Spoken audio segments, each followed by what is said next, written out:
ये कहानी आपकी जिंदगी बदल देंगी। एक बार जरूर देखना, देखने का पैसा थोड़ी न लगेगा, इसलिए देख लेना। बच्चे के हिसाब से बहुत छोटा है और इस स्कूल में ऐसी टीचर नहीं है कि एडिसन को उसकी बुद्धिमत्ता के हिसाब से ज्ञान दे सकें। कुछ वर्षों बाद एडिसन की मां की मौत हो गई और तब तक थॉमस एडिसन बहुत बड़े वैज्ञानिक बन चुके थे। एक दिन थॉमस अपने घर पर चिट्ठी बॉक्स में पड़ी कुछ पुरानी चिट्ठियों को देख रहे थे।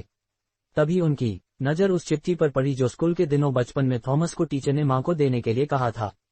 जब थॉमस ने उस चिट्ठी को पढ़ा तो वो हक्के बक्के रह गए, क्योंकि उस चिट्ठी में लिखा था कि आपका बेटा दिमागी तौर पर बीमार है, हमारे टीचर उसे और नहीं पढ़ा सकते और हम उसे विद्यालय से निकाल रहे हैं, प्लीज आप थॉमस को घर पर ही पढ़ना शुरू कर दें।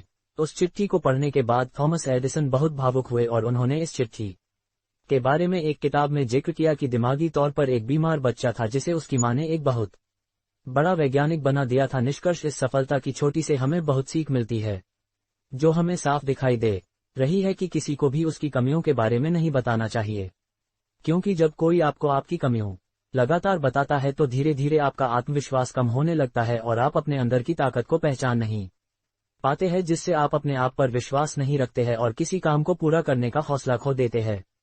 और ये बात है क्योंकि जब आप कोई काम कर रहे हैं और कोई आपसे कहे कि आप अच्छा कर रहे हैं तो आप और अच्छा करने की कोशिश करने लगते हैं, मतलब आपका आत्मविश्वास बढ़ता है।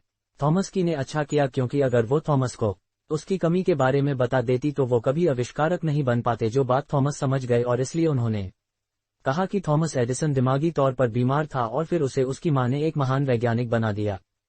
दोस्तों, वीडियो अच्छी लगी हो तो लाइक, सब्सक्राइब और ज्यादा से ज्यादा लोगों को शेयर करिएगा।